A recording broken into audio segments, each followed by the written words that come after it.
গল্পের নাম তুমি। ভোর ৫টায় অ্যালার্মটা বেজে উঠল। দিয়া চোখ খুলে দেখল ৫টা বাজে। অ্যালার্মটা অফ করে খাট থেকে নেমে পড়ল। চুলটা একটু গুটিয়ে নিয়ে চলে এলো বাথরুমের দিকে। ফ্রেশ হয়ে এসে দাঁড়ালো আলমারির সামনে। আলমারির দরজাটা খুলে একটা হলুদ রঙের সালোয়ার বার করে পরে নিয়ে আয়নার সামনে এসে দাঁড়ালো। ঘড়িতে দেখল বেজে গেছে ৬টা। আজ অফিসের প্রথম দিন। কত সময় লাগবে কিছুই তো জানি না, একটু তাড়াতাড়ি বেরোতে হবে আজ, এই বলে বাড়ি থেকে বেরিয়ে গেল দিয়া। S12 এর বাসে উঠে পড়ল।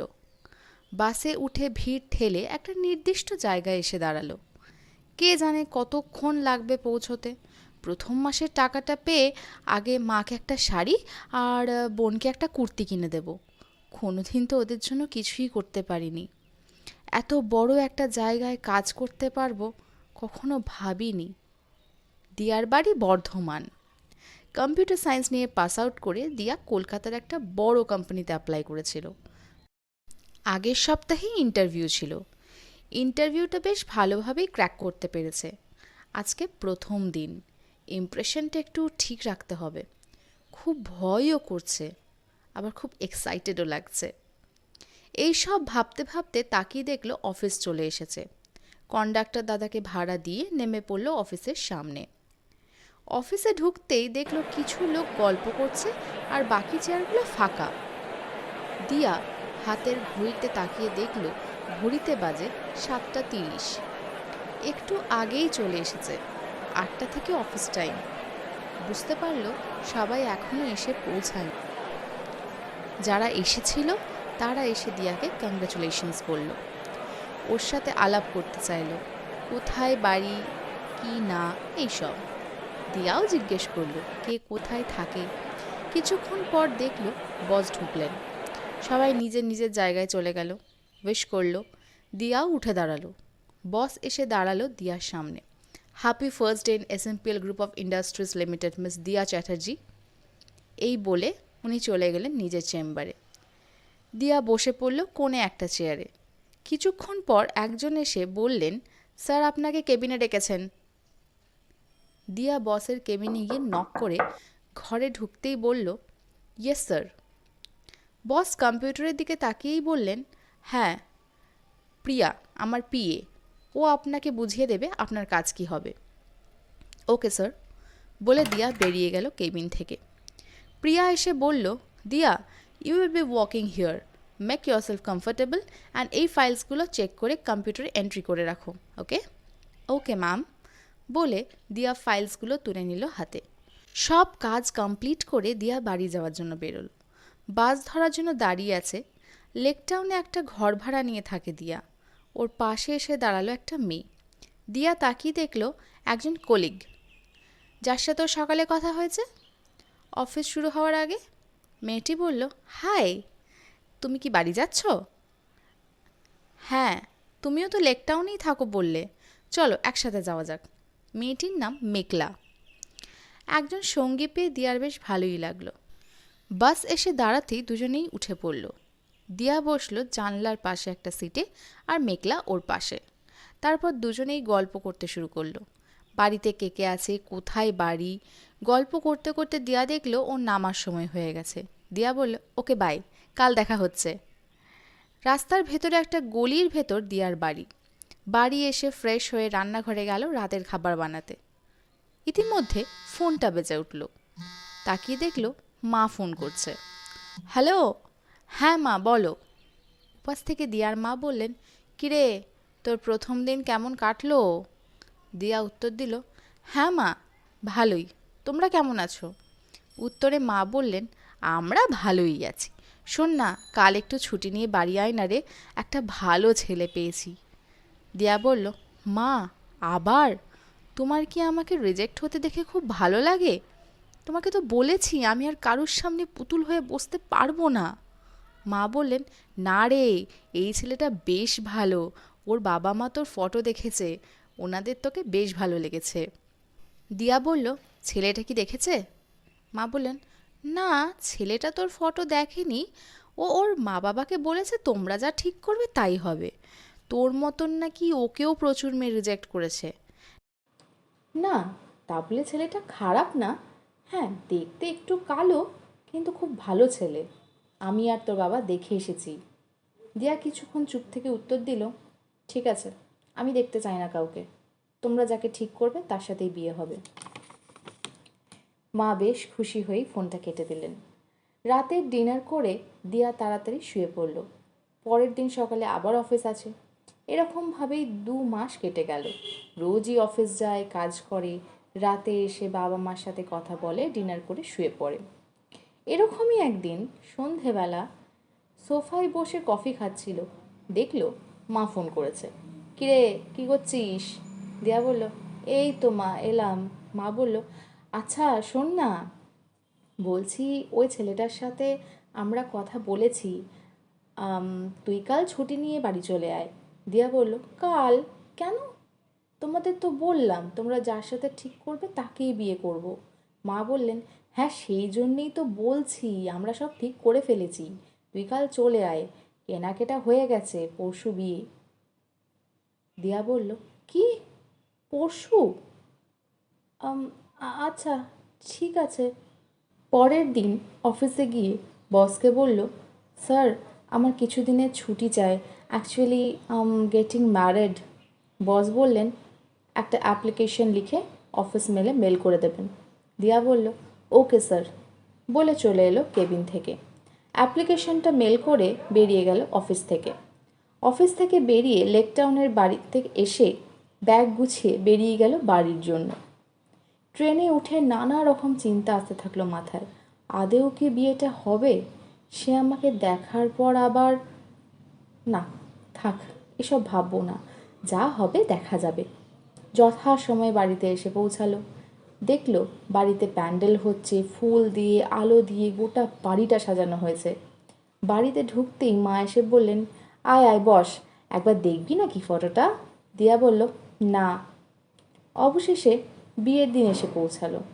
ভোর 4টেয় ঘুম থেকে দিয়াকে উঠিয়ে দিয়েছে মাসি। কী সব নাকি ওই দই চিড়ে খেতে হবে। সব রিচুয়াল সেরে অবশেষে সন্ধে হলো।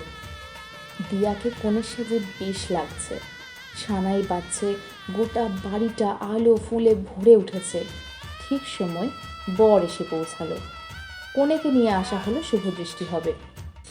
এই সেই সময় যেখানে প্রথম দিয়া ওর বরকে দেখবে, আর ওর বড় প্রথমবার তার বউকে দেখবে। পান পাতাটা সরিয়ে চোখ তুলে তাকাতে দিয়ার চোখ কপালে উঠল। তার সামনে এটা কে দাঁড়িয়ে আছে?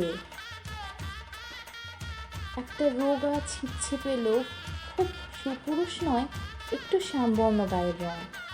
এটা তো সে, এসএমপি গ্রুপ অফ ইন্ডাস্ট্রিজ লিমিটেডের বস, মিস্টার সায়ন চক্রবর্তী। দুজনেই দুজনের দিকে হতবম্বের মতো তাকিয়ে থাকলো। সবাই বলতে লাগলো, কিরে, মালা বদলটা কর, শুভ দৃষ্টিতেই কি বিয়ে আটকে যাবে? মালা বদল হলো, সিঁদুরদান করে বিয়ে সম্পন্ন হলো। সারা দিন দুজনেই কিচ্ছু খায়নি। রাত বাজে 12টা, কিন্তু দুজনের পেটেই যেন খিদে নেই। কেউ কারোর দিকে তাকাতেই পারছে না। খাওয়া দাওয়া করে সবাই বলল বাসর জাগবে, কিন্তু দিয়া এবং সায়ন দুজনেই জানালো ওদের খুব ঘুম পেয়েছে, তাই একটু হাসি ঠাট্টা করে সবাই ওদের শুতে পাঠিয়ে দিল। এক ঘরে শুয়েও কেউ কারুর দিকে তাকাতে পারলো না, কারুর চোখেই ঘুম এলো না। সকাল হতে না হতেই ওদের ডাকতে এলো, কারণ এবার ওদের বেরোতে হবে। সব নিয়ম সেরে দুজনে বেরিয়ে গেল বাড়ির উদ্দেশ্যে। সায়নের বাড়ি কলকাতার দমদমে। যথাসময়ে বাড়িতে এসে পৌঁছালো। দিয়াকে পেয়ে সায়নের বাড়ির লোক তো খুব খুশি, বরণ করে ঘরে তুললেন দিয়াকে। সারা দিন এভাবেই কেটে গেল। আজ নাকি কাল রাত্রি। দিয়া সায়নের বোনের সাথে শুলো রাত্রে। ওর বোনের নাম মানালি, বেশ মিষ্টি মেয়েটা, কলেজে পড়ে।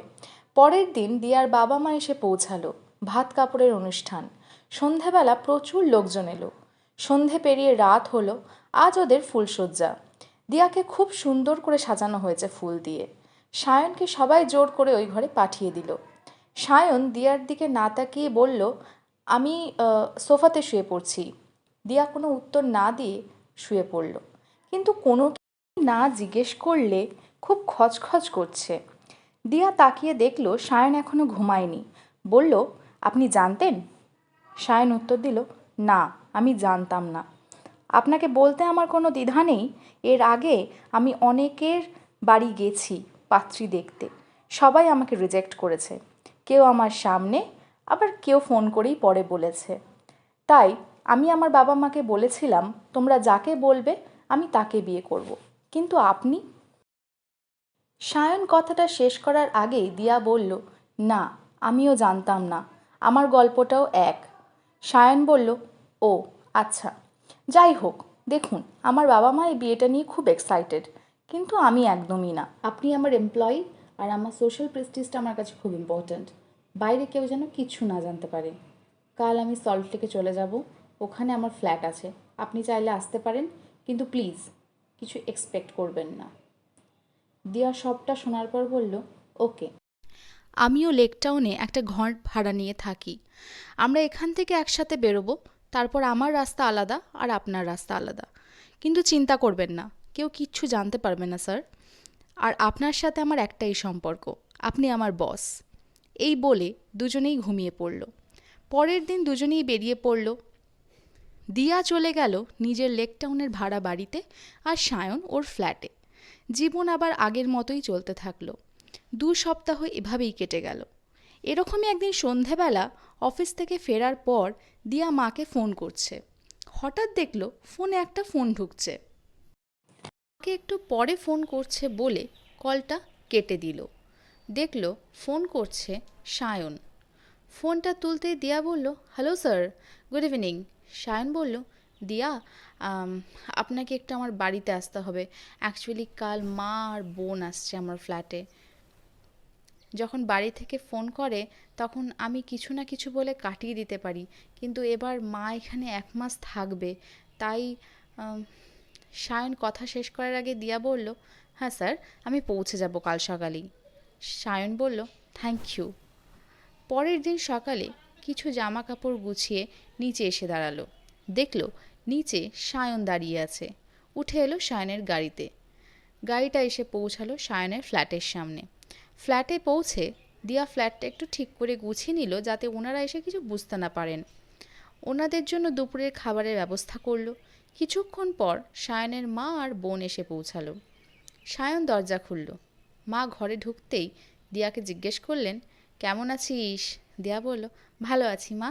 উনি বললেন, আজ তো সানডে, আজ তোদের তো অফিস নেই, আজ কিন্তু জমিয়ে আড্ডা দেব। দিয়া হেসে ওনাদের বসতে বলল। খাওয়া দাওয়া সেরে দুপুরবেলা সায়নের কিছু অফিসিয়াল কাজ ছিল, তাই সোফাতে ল্যাপটপ নিয়ে বসে নিজের কাজ করছিল। আর দিয়া, মা আর মানালি নানা রকমের গল্প করতে লাগলো। এরকমভাবেই 2 দিন পেরিয়ে গেল।